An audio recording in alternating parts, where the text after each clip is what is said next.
Hello and welcome to Sweetcast. I am Clint, as always. I recorded this video once already and I got really long-winded, so I'm going to do it again and be a little bit more concise.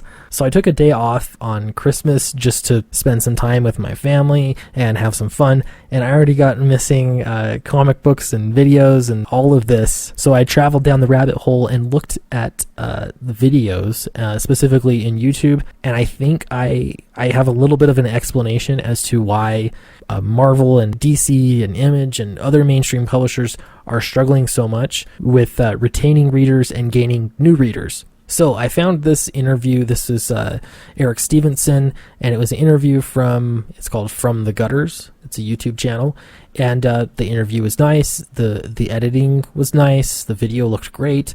This happened to be part 2 of that interview.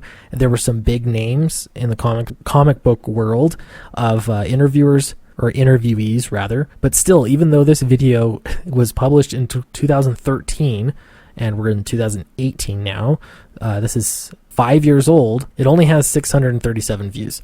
Now, if I have 637 views on a video after 24 hours, I'm a little disappointed. It's not the best video.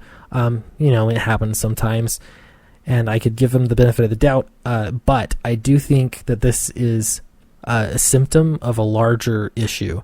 Now, in all fairness, this YouTube channel has been closed down for several years. It has been dormant. They only have a little over 1,000 subscribers. I actually checked, and I have more subscribers. And on average, I get more views per video, even though I'm just some guy recording stuff, recording my desktop and talking to you. So while the comic book industry might say, well, there's not an audience out there for comics on YouTube. Those of us who are involved in Comicsgate or Comicsgate adjacent or whatever you want to say, we can tell you that that's absolutely not true. YouTube is alive and well for comics. Yeah, see, they got 1,083 subscribers.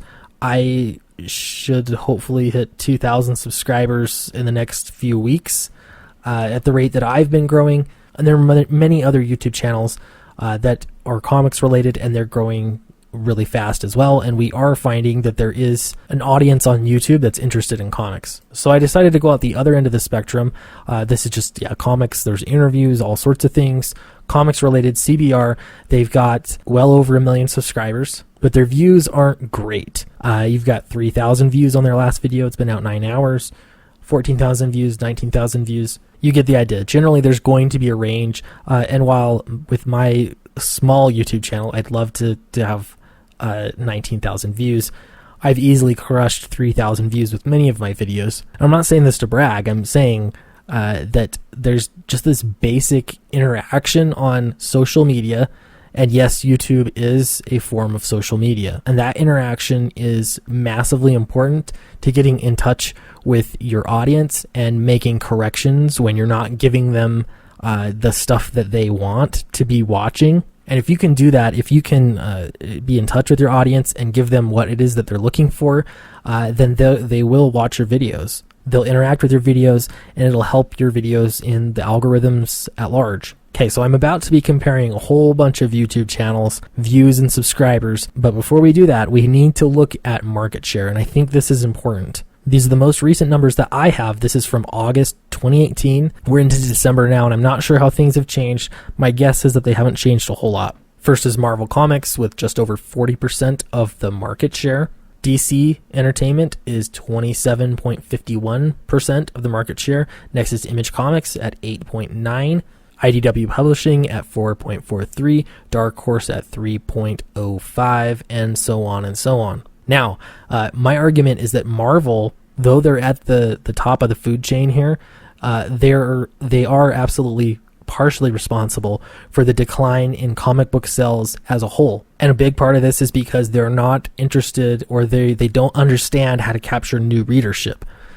They've been trying to capture new readership by trying to appeal to different demographics based off race, gender, sexual orientation. And this strategy doesn't work. It hasn't been helping their sales numbers, and it certainly hasn't been converting new comic book readers into the industry as a whole and expanding the market entirely. A big part of the problem here is that Marvel does not do social media very well.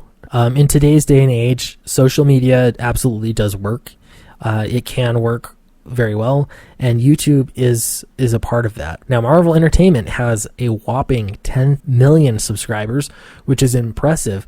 But you look at the videos and the views here, and I'm going to compare this one later on. This is for 11 hours ago. 382,000 subscribers. If we look at something comics related, the 46,000 views, 46,000 views. There is a massive discrepancy between the number of subscribers they have and the numbers of views that they have. Part of the problem here is that they don't interact with comments. They don't interact with any of their viewership. They don't sort of adjust and try to pull more people, many of their viewers that are into the movies, and streamline them into comics to sort of give them an upsell or get them more deeply embedded in the brand. They're just not interested in doing that. I don't know their reasoning, but it's not happening. DC Comics is at 1 million subscribers. They are getting closer to 2 million subscribers. And the problem here is also the same. A lot of the videos here are on their movies, their films, and their TV shows.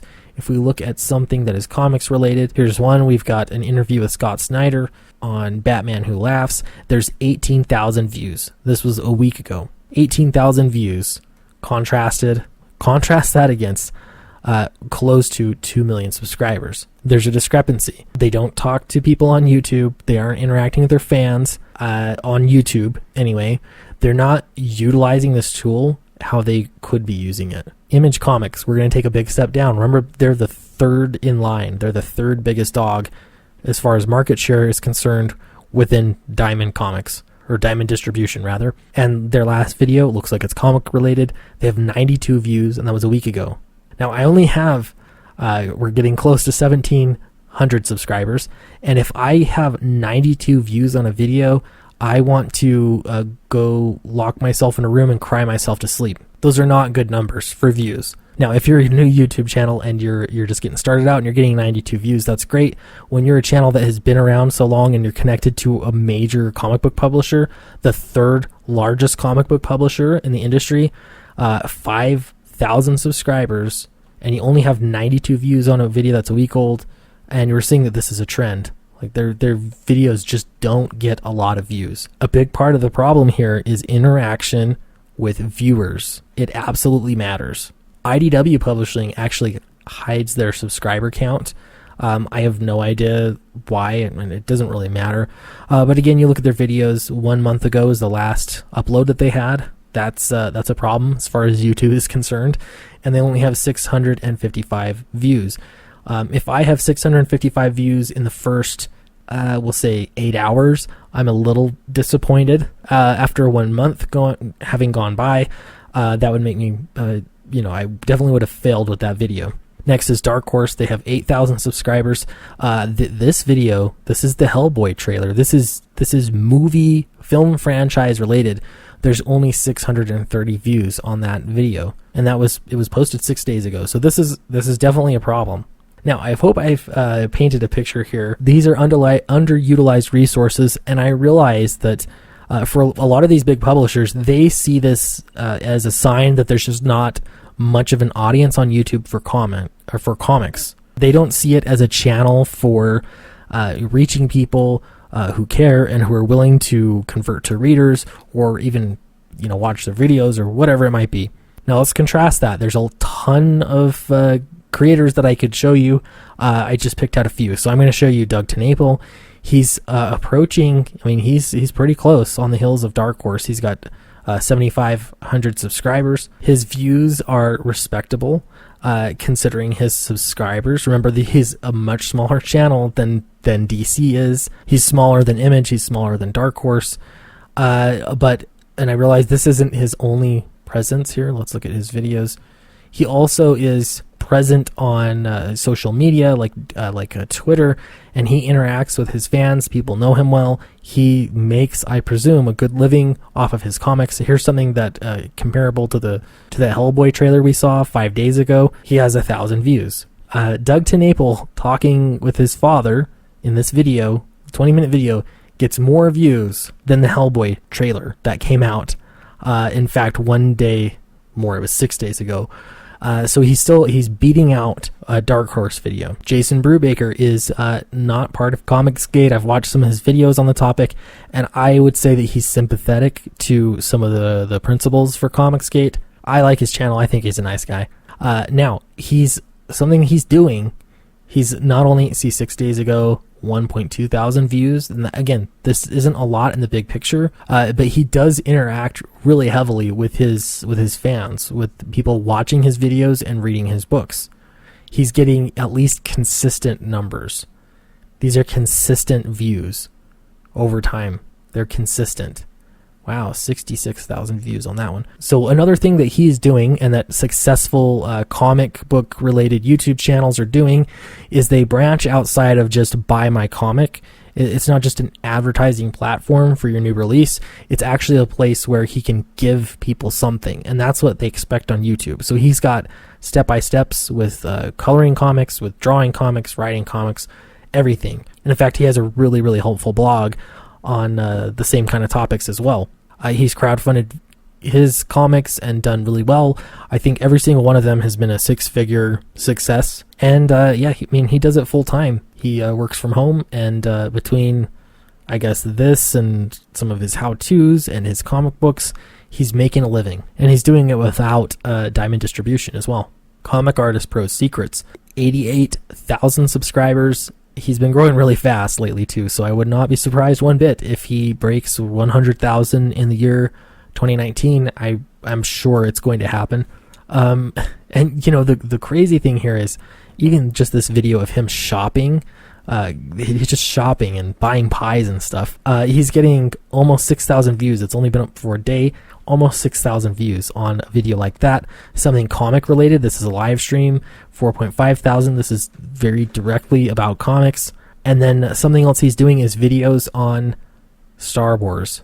Now, the reason that works for him is because he's reaching a wider audience and giving them something that they want. He's not asking for something. He's giving them something. And this is a key concept that, again, the big comic book publishers don't understand about YouTube or social media at large. Ethan absolutely interacts with his readers all the time, with all the live streams especially. He's reading comments, he's talking to people, he's active on Twitter. So it's hard to say that there's no audience for comic books on YouTube when someone like Ethan Van Sciver can throw out his comic book and make well over $500,000 on the crowdfunding campaign.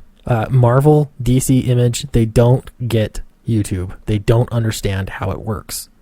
Diversity in Comics is another example. He interacts with people. He reads comments. He reads comments because he's giving you the little heart. What do they call it? The love it icon. Loved your comment. He understands how to work YouTube. He understands how to interact with people, and really that's what they want. He's giving you reviews. He's also talking about politics at large. So he's pulling in people that are more interested in pop culture and politics, and he's also converting them into comic book readers, as well as capturing comic book readers that already exist on YouTube. Okay, then you have somebody like Mark Crilly. He's really close to having 3 million subscribers, which is huge. I mean, we're talking comics here. This is, if you're not familiar with Mark Crilly, he does a lot of how-to videos on comics and how to write comics and draw comics. He's got, I think, a book series about drawing comics, and he doesn't call them comics, he calls them manga, right? Now, there aesthetically are differences, and but like essentially, if you boil it down, we're talking about words and pictures. This is still just sequential art storytelling. But he is definitely into a whole larger reading base, which is people that are interested in manga. Now, how easy would it be to find somebody that's interested in manga and get them to read an American-style comic book? I think it'd be really easy if you gave them a good story. So to say that there's just not a market online and not on YouTube for comic books, I disagree with that. I think it's massive. And the more that you can reach outside of just selling your thing in your book, the more you can pull new readers in, and the more you can get people just interested in reading in general. And that's going to help all of us. I don't know that Marvel or DC or Image are ever really going to figure this out And honestly, I do think there has something to do with the fact that leftists don't really do well on YouTube. They might own other platforms and run rampant, but in YouTube, there's a lot of just sane people that are on YouTube. So I've got high hopes for the future. I think that we can definitely capture a much larger portion of the market and grow the market in size total. I think that's absolutely possible to do. But what do I know? Let me know in the comments below what you think. Did I miss any YouTube channels that should have been mentioned? What are your predictions for 2019 in the comics industry? And if you haven't yet, follow me on Twitter. Give me a like, because that really helps, again, having that interaction, and subscribe. I'd love to just build this audience and talk about comics more, so that really helps me out if you do those things. Thank you very much. I'll talk to you next time.